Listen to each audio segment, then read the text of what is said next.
فتح مکہ کا موقع تھا، عجیب حالات درپیش ہوئے۔ اسلام کا جھنڈا حضرت سعد ابن عبادہ رضی اللہ تعالیٰ عنہ کے پاس تھا، بڑے عظیم صحابی۔ بدر کے موقع پر جس آدمی نے اپنے جذبات سے ماحول گرما دیا وہ حضرت سعد بن عبادہ، ہمیشہ اگلی صفوں میں مجاہدوں کی رہنے والے، مال خرچ کرنے والے، نڈار آدمی، لیکن جھنڈا ان کے ہاتھ میں تھا۔ حالات کچھ اس طرح کے پیدا ہوئے کہ بعض لوگوں نے مطالبہ کیا ان سے جھنڈا لیا جائے، اور کوئی معقول وجہ نہیں تھی، لیکن بعض اوقات نا حالات ایسے بن جاتے ہیں۔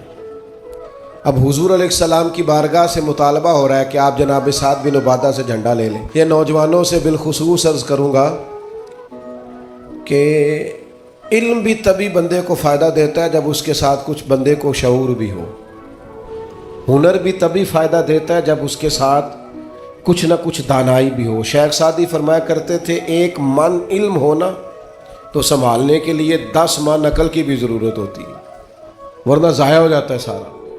دانائی، تدبر، یہ دیکھیے امی لقبی محبوب سے ہم نے دانائی سیکھنی ہے، تدبر سیکھنا ہے، فہم و فراست سیکھنی ہے۔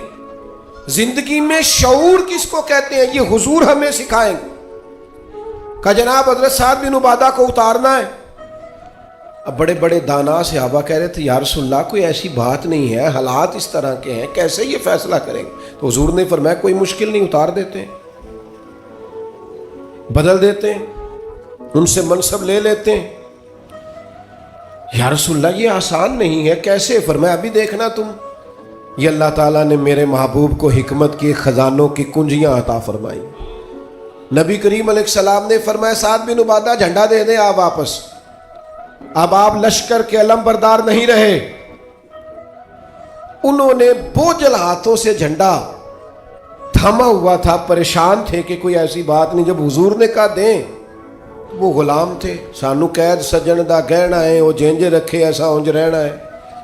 انہیں اسی وقت جھنڈا تھما دیا، خوش ہو کے تھما دیا۔ لیکن یہ میرے محبوب کی حکمت ہے، محبوب نے جناب سعد بن عبادہ سے جھنڈا لیا اور قریب ان کے جوان بیٹے کھڑے تھے، محبوب نے جھنڈا انہیں دے دیا۔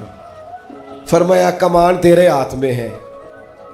باپ کا قد اس وقت 10 فٹ زمین سے اونچا ہو جاتا ہے جب اس کا بیٹا اس کی جگہ پہ بیٹھ جاتا ہے۔ وہ کہتا ہے میری فکر گئی، میں اب بے فکر ہوں۔ جب انہی کے بیٹے کو وہ منصب